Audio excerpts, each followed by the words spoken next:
আজকে আমার জ্যাকুয়ার মণিমাকে টিকা দিতে নিয়ে যাব। এই জন্য খাঁচায় বন্দি করতেছি এদেরকে এই ঝুড়িটার মধ্যে। দেখেন এটার ভিতরে ঢুকেও দুইটা মিলে ঝগড়া করতেছে। তো যাই হোক, আলহামদুলিল্লাহ ঢুকে গেছে। এখন নিয়ে চলে যাব আমি। সকাল থেকে অনেক কষ্ট করছি এটার ভিতরে ঢোকানোর জন্য, কিন্তু পারি নাই, নিচ থেকেই চলে গেছে। তো যাই হোক, আমরা চলে যাচ্ছি এখন। চলে আসছি ময়মনসিংহ কৃষি ভার্সিটিতে। এইখানে টিকা দিব আমি আমার জ্যাকুয়ার মনিকে। তো যাওয়ার পথে রাস্তাগুলো দেখতেছি, এত সুন্দর জায়গাগুলা, এত গাছ, মানে একদম সবুজ।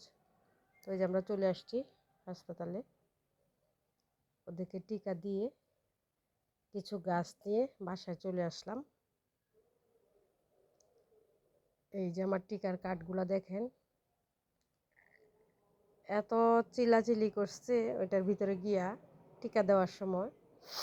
এখন বাসায় এসে যে দেখেন দৌড়াদৌড়ি করতেছে, খাওয়া দাওয়া করতেছে, একদম ইজি।